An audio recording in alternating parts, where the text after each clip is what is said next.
Some tank ഇപ്പോൾ north വെസ്റ്റിൽ കൊടുക്കുകയാണെങ്കിൽ വടക്ക് പടിഞ്ഞാറ് ഒരു കിണർ വരുന്ന അവസ്ഥയാണ്. ഈ വടക്ക് പടിഞ്ഞാറ് കിണർ വന്നാൽ ഉണ്ടാകുന്ന ദോഷങ്ങൾ ഞാൻ ഇതിനു മുമ്പ് പല വീഡിയോയിലും പറഞ്ഞിട്ടുണ്ട്. അതങ്ങനെ ബാധിക്കും. കിണർ ഉള്ള സ്ഥലങ്ങളിലും ചിലപ്പോൾ ഇങ്ങനെ ചെയ്യേണ്ടി വരും. അപ്പോൾ കിണറിനടുത്ത് വീണ്ടും ഒരു കിണറോ എന്നൊക്കെ ചോദിക്കാറുണ്ട്.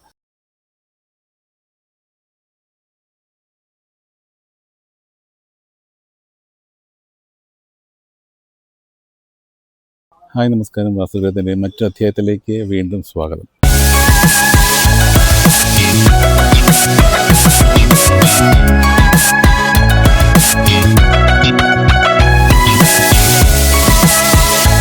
ഈ സം ടാങ്ക് എന്ന് പറയുന്നത് നമ്മൾ വീട്ടിലിപ്പോൾ വെള്ളത്തിൻ്റെ ഷോർട്ടേജ് ഉണ്ടെങ്കിൽ, അല്ലെങ്കിൽ വെള്ളം മുകളിലേക്ക് കയറാനുള്ള പ്രഷർ ഇല്ലെങ്കിലൊക്കെ നമ്മൾ അഡീഷണലായിട്ട് സം ടാങ്ക് കൊടുക്കാറുണ്ട്. ഈ സം ടാങ്ക് എന്ന് പറയുന്നത് കൃത്യമായ ഒരു ലൊക്കേഷൻ വാസ്തുപ്രകാരം ചോദിച്ചു കഴിഞ്ഞാൽ എപ്പോഴും പറയേണ്ട ഒരു കാര്യം എന്ന് പറഞ്ഞാൽ നോർത്ത് ഈസ്റ്റിലാണ് നമുക്ക് സം ടാങ്ക് കൊടുക്കേണ്ട ഒരു ലൊക്കേഷൻ. ഇപ്പം നോർത്ത് ഈസ്റ്റിൽ നമുക്ക് സം ടാങ്ക് കൊടുക്കാൻ പറ്റാത്ത സ്ഥിതികൾ വരുമ്പോൾ ചിലർ അത് നോർത്ത് വെസ്റ്റിലോ അല്ലെങ്കിൽ കന്നിമൂല ഭാഗത്തൊക്കെ കൊടുക്കുന്നതായിട്ട് കണ്ടിട്ടുണ്ട്. അത് ഒരിക്കലും ചെയ്യാൻ പാടില്ലാത്തൊരു കാര്യമാണ്. ഈ സം ടാങ്ക് എന്ന് പറയുന്നത് ഇൻ പ്രിൻസിപ്പിൾ ഒരു വെല്ലായിട്ട് ആക്ട് ചെയ്യും. മനസ്സിലായില്ലേ? സം ടാങ്ക് ഇപ്പോൾ നോർത്ത് വെസ്റ്റിൽ കൊടുക്കുകയാണെങ്കിൽ വടക്ക് പടിഞ്ഞാറ് ഒരു കിണർ വരുന്ന അവസ്ഥയാണ്. ഈ വടക്ക് പടിഞ്ഞാറ് കിണർ വന്നാൽ ഉണ്ടാകുന്ന ദോഷങ്ങൾ ഞാൻ ഇതിനു മുമ്പ് പല വീഡിയോയിലും പറഞ്ഞിട്ടുണ്ട്. അതങ്ങനെ ബാധിക്കും. അത് ഒരു ആർട്ടിഫിഷ്യൽ കിണർ സൃഷ്ടിക്കുന്ന പോലത്തെ ഒരു എഫക്റ്റാണ്. ഇനി നിങ്ങൾക്ക് അങ്ങനെ ഒരു പ്രശ്നം ഉണ്ടെന്നുണ്ടെങ്കിൽ നിങ്ങൾക്ക് താഴെ ഒരു ടാങ്ക് വയ്ക്കാം, അത് ഭൂമിക്ക് മുകളിലേക്ക് വയ്ക്കാം.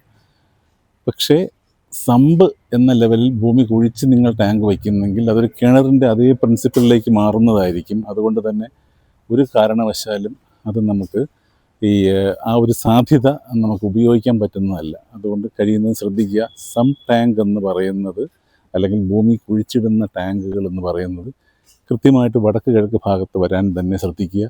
അതിൻ്റെ സ്ഥാനം അവിടെ മാത്രമാണുള്ളത്. അപ്പോൾ അത് ശ്രദ്ധിക്കുക. അപ്പോൾ കാര്യം എന്ന് വെച്ചാൽ പലപ്പോഴും ഈ കിണർ ഉള്ള സ്ഥലങ്ങളിലും ചിലപ്പോൾ ഇങ്ങനെ ചെയ്യേണ്ടി വരും. അപ്പോൾ കിണറിനടുത്ത് വീണ്ടും ഒരു കിണറോ എന്നൊക്കെ ചോദിക്കാറുണ്ട്. പക്ഷേ വാസ്തുവിൻ്റെ പ്രിൻസിപ്പിൾ വെച്ച് പറയുകയാണെങ്കിൽ വാട്ടർ സ്റ്റോറേജ് എന്ന് പറയുന്ന ഒരു ഇതിൽ ഇതിന് വേറൊരു കാര്യമുണ്ട്. ഭൂമിയുടെ നീരുറയിൽ നിന്ന് വെള്ളം പുറത്തേക്ക് വരുന്ന സ്ഥാനവും നീര് ഹോൾഡ് ചെയ്യുന്ന സ്ഥാനം, ഇതെല്ലാം ഈ വാസ്തുവിൻ്റെ ആംഗിളിൽ നോക്കുമ്പോൾ കിണറെന്ന് പറയുന്നത് ഒരു സോഴ്സ് ഓഫ് വാട്ടർ എന്ന രീതിയിൽ എടുക്കുമ്പോൾ ഭൂമിക്കടിയിൽ വരുന്ന സോഴ്സുകളെ ഒരു കിണറായിട്ട് തന്നെയാണ് പരിഗണിക്കേണ്ടത്. ഞാൻ എല്ലാവരോടും അത് പറയാറുണ്ട്. സം ടാങ്ക് ചെയ്യുമ്പോൾ കിണറിൻ്റെ സ്ഥാനത്ത് ചെയ്യുക, ഇല്ലെങ്കിൽ ആ സം ടാങ്ക് വേണ്ടെന്ന് വയ്ക്കുക, മുകളിൽ ചെയ്യുക, ഭൂമിക്ക് നിരപ്പിന് മുകളിൽ വയ്ക്കുക. അതുപോലെ തന്നെ ഓവർ ഹെഡ് ടാങ്ക് കൃത്യമായിട്ട് വയ്ക്കുക. സം ടാങ്കും ഓവർ ഹെഡ് ടാങ്കും തമ്മിൽ ഉള്ള പമ്പിങ്ങിൻ്റെ ഡിസ്റ്റൻസൊക്കെ കൃത്യമായിട്ട് നമ്മൾ നോക്കണം. പമ്പിങ് പൈപ്പ് ലൈനിൻ്റെ കോസ്റ്റ് ഇതെല്ലാം നോക്കണം. കാര്യം പലപ്പോഴും ഉള്ള പ്രശ്നം എന്ന് പറഞ്ഞാൽ നമ്മൾ സമ്പ് ചെയ്യും, പക്ഷേ ഓവർ ഹെഡ് ടാങ്ക് എന്ന് പറയുന്നത് ബാക്ക് സൈഡിലായിരിക്കും, കന്നിമൂലയുടെ ഭാഗത്തായിരിക്കും വയ്ക്കുന്നത്. അപ്പോൾ ഇത്രയും ദൂരം പൈപ്പ് കൊണ്ടുപോകാൻ ബുദ്ധിമുട്ടല്ലേ. അത്തരം കോസ്റ്റുകൾ ബെയർ ചെയ്യാൻ പറ്റുമെങ്കിൽ മാത്രമേ ഈ സം ടാങ്ക് അറ്റൻഡ് ചെയ്യാവൂ. കാര്യം എന്ന് പറഞ്ഞാൽ നമ്മളത് അല്ലാതെ ഒരു ഇതായിട്ട് ചെയ്യാനായിട്ട് പറ്റില്ല. സ്ഥാനം നോക്കുക എന്നുള്ളത് വളരെ ഇമ്പോർട്ടൻ്റ് ആണ്. ആ രീതിയിൽ തന്നെ നമ്മളതിനെ കണക്കാക്കി എടുക്കേണ്ടി വരും. പിന്നെ വേറൊരു കാര്യമുള്ളതെന്ന് പറഞ്ഞു കഴിഞ്ഞാൽ വെള്ളം നമുക്ക് ടാങ്കിൻ്റെ, ഇന്നലെ ഒരാളെ ചോദിച്ചു ടാങ്കിൻ്റെ എണ്ണത്തിൽ എന്തെങ്കിലും വാസ്തു, അങ്ങനെ ഒരു വാസ്തുവൊന്നുമില്ല. ടാങ്ക് തന്നെ ഇപ്പോൾ നമ്മുടെ ഒരു പുതിയ അഡീഷനാണ്. കാര്യം വാസ്തുവിലൊരിക്കലും ഇങ്ങനത്തെ PVC ടാങ്കിൻ്റെ കാര്യമൊന്നും വാസ്തുവിൽ പറഞ്ഞിട്ടില്ല. സ്വാഭാവികമായിട്ടും ഇത് പുതിയതായിട്ട് വന്ന നമ്മുടെ മോഡേൺ ലൈഫിൽ വന്നിട്ടുള്ള പുതിയ ഒരു സിസ്റ്റമാണ് ഈ ടാങ്കും. അതിൻ്റെ നമുക്ക് ഒരു ഏരിയയിൽ അവൈലബിലിറ്റി ഓഫ് വാട്ടർ ശ്രദ്ധിക്കാനുള്ളത്, ഒരുപാട് പോപ്പുലേഷനുള്ളൊരു ഏരിയയെ സംബന്ധിച്ചിടത്തോളം അവിടെ പോപ്പുലേഷൻ ഡെൻസിറ്റി കൂടുതലാണെങ്കിൽ വാട്ടർ കൺസംഷൻ കൂടുതലായിരിക്കും. സ്വാഭാവികമായിട്ടും വെള്ളത്ത് അവൈലബിൾ ആയിട്ടുള്ള ഈ മുനിസിപ്പൽ സപ്ലൈ ഓഫ് വാട്ടറിൽ പ്രഷർ വേരിയേഷൻസ് ഉണ്ടാകും. അപ്പോൾ സ്റ്റോറേജ് എപ്പോഴും ഒരു കൺസേൺ ആണ്. നിങ്ങളുടെ വീട്ടിൽ എത്ര അംഗങ്ങളുണ്ട് അതിനെ ബേസ് ചെയ്ത് വെള്ളം സ്റ്റോർ ചെയ്യുക.